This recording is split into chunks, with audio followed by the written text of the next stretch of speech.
문제 1번입니다. 관세법상 납부에 대한 다음 물음에 답하시오라고 해서 30점짜리 냈고요. 납부에 대한 내용이다 보니까 전체적으로 납부와 관련된 내용이 나왔다라고 보시면 되겠습니다.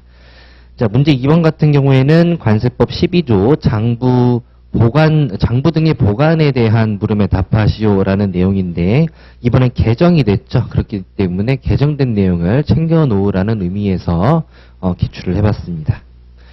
자, 그리고 문제 3번입니다. 관세법상 덤핑에 대한 다음 물음에 답하시오.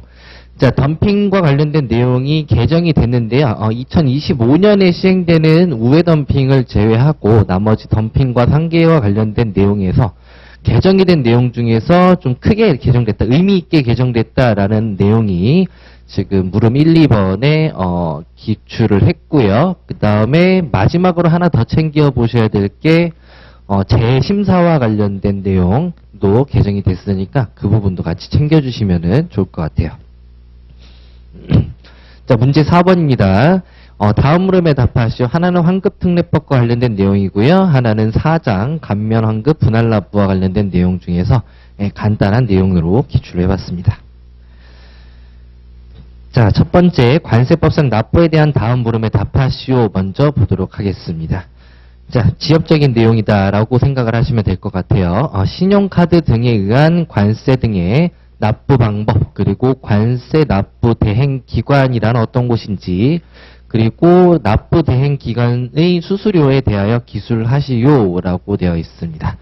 자, 이걸로 목차를 잡아서 하시면 되겠고요. 해당 내용은 어디에 있냐면은 이제 38조에 있죠. 38조 6항 정도에 있나요? 이게 가장 마지막 항 보면은 뭐 국세징수법을 준용한다. 관세 납부와 관련해서는 국세징수법을 준용한다. 라고 하면서 시행령에 있는 내용을 위주로 써주시면 될 것 같아요. 그러면은 납부 방법에 대한 것은 첫 번째, 세액이 확정된 경우, 세액이 확정되면은 징수를 내야 되겠죠. 징수를 하는데 임의로 징수하는 게 납부라는 방법이 되겠습니다. 납부는 어떤 방식으로 한다? 신용카드 아니면은 직불카드, 이렇게 카드로 납부할 수 있다라는 내용으로 써주시면 되겠습니다. 그리고 앞에 있는 세액의 확정이라고 하는 것은 신고납부 방식으로 확정되는 경우가 있고 세관장이 확정하는 부가고지 방식이 있죠. 근데 부가고지 방식에는 두 가지가 또 있겠습니다. 그래서 부가고지 하거나 아니면 경정고지 한 세액에 대해서 신용카드 이런 것들로 납부하게 할 수 있다. 자, 그리고 관세 납부 대행기관이라고 하는 것은 국세징수법에 따른 어떤 거?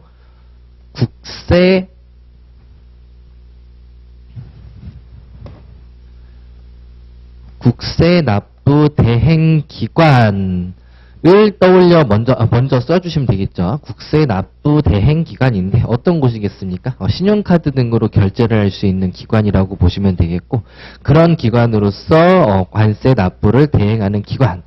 이고, 그리고 기재부령으로 정하는 조건이 있죠. 그래서 기재부령까지 같이 써주시면 되겠습니다.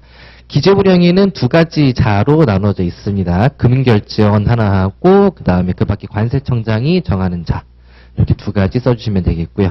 자, 납부대행기관의 수수료에 대해서는 납부대행기관 수수료니까 역시 기재부령으로 정한다라고 먼저 써주신 다음에 기재부령으로 가봤더니 승인을 받아서 정할 수 있다라고 해서 뭐 10%를 초과할 수 없다, 1%를 초과할 수 없다, 이런 식으로 규정이 되어 있죠.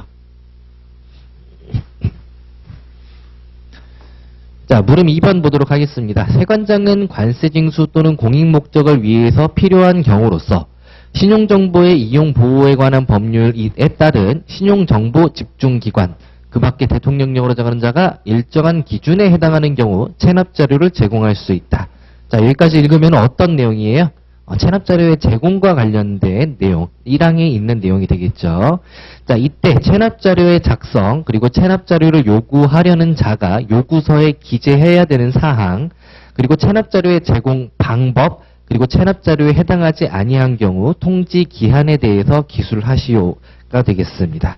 자, 이때 그러면은 시행령에 있는 일부 규정만 여러분들이 작성을 해주시면 된다라고 보시면 되겠어요.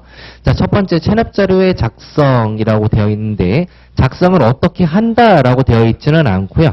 어떤 방식으로 작성할 수 있다라고 되어 있습니다. 그러면은 체납자료 파일로 작성을 할 수 있는데 이 파일로 작성할 수 있는 경우는 뭐 전산정보 처리 부서 뭐 전산정보 처리 그 조직인가요? 조직에서 생성하는 경우에는 체납자료 파일을 작성할 수 있다라고 되어 있는데 이 체납자료 파일이라고 하는 것은 뭐예요? 어떠한 매체에 어떻게 한다? 작성, 저장 한 자료를 체납 자료를 말한다라고 보시면 되겠죠. 그리고 여러분들이 앞에 어떤 매체가 나오는 건지만 암기식 따가지고 하시면 되겠습니다. 뭐 디스크, 뭐 테이프, 그 밖에 이와 유사한 매체 이렇게 하시면 되겠어요. 자, 그리고 체납 자료를 요구하려는 자가 요구서에 기재해야 될 사항이라고 하는 것은 앞에 시작은 이걸로 하시면 되겠죠. 체납 자료를 요구하려는 자는 요구서를 다음의 사항이 적힌 문서를 세관장에게 제출을 해야 한다. 그러면 기재해야 되는 사항은 어떤 것이냐? 몇 개가 있죠? 2개가 있나요? 2개? 인적사항이 있어야 되겠죠. 성명이랑 뭐 주소 이런 것들이 있어야 되겠고, 그리고 체납자료는 어느 체납자료 범위에 대해서 기재를 해야 되겠고, 그리고 그거를 활용하려는 목적까지 작성을 해준다라고 써주시면 되겠습니다. 자, 체납자료 제공 방법 같은 경우에는 아까 체납자료의 작성에서 아이디어를 얻어주시면 될 것 같아요. 아까 어떤 식으로 작성할 수 있다? 파일로 작성할 수 있다라고 되어 있죠. 그리고 전통적인 방법인 문서 방식으로 제공할 수 있다. 이렇게 써주시면 되겠습니다. 자, 그리고 체납자료에 해당하지 아니한 경우 통지 기한에 대해서 기술하시오라고 나와 있는데 이 경우는 주체가 나와 있지 않습니다. 이때는 체납자료를 요구하려는 자 주체, 제공할 때는 세관장 이런 식으로 되어 있는데 체납자료에 해당하지 아니한 경우는 그냥 조건만 나와 있습니다. 어떤 식으로 해야 되는지. 체납자료에 해당하지 아니한 경우에는 일정 기간 내에 통지를 해야 된다. 누구한테? 요청자한테. 자, 그럼 기간 같은 경우에는 그 사실이 발생한 날로부터 15일 이내에 제공해야 된다라고 써주시면 되겠죠. 자, 물음 3번입니다. 관세 체납정리위원회 구성에 대해서 쓰시오라는 내용이 되겠습니다. 자, 위원회 같은 경우에는 크게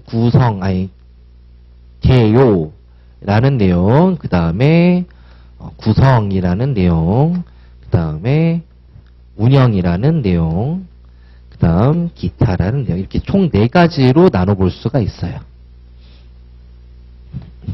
자, 개요 부분에는 어디에다가 설치를 하고 그 다음에 어떤 사항을 심의한다라고 하는 내용들을 넣어주시면 되겠고요. 구성 같은 경우에는 그 인원은 어떻게 되는 것인지, 그리고 위원장이라든지 위원은 어떻게 구성을 하는지, 자, 그리고 이 위원 중 민간위원회 위원의 임기는 어떻게 되는 건지, 그리고 여기서는 임명이나 위촉을 했으니까 임명 위촉한 사람을 취소하는 것을 해임 해촉이라고 합니다. 그래서 해임은 어떻게 하고 해촉은 어떻게 하는지를 떠올려 보시면 되겠습니다. 자, 인원 같은 경우에는 제가 이제 여기 위원회 정리를 해드린 걸로 정리를 하시면 되겠죠. 자, 인원은 몇 명이에요? 5명에서 7명. 여기에는 누가 포함돼서? 장이 포함돼서. 자, 장 1명을 포함해서 5명에서 7명이라고 써주시면 되겠고요.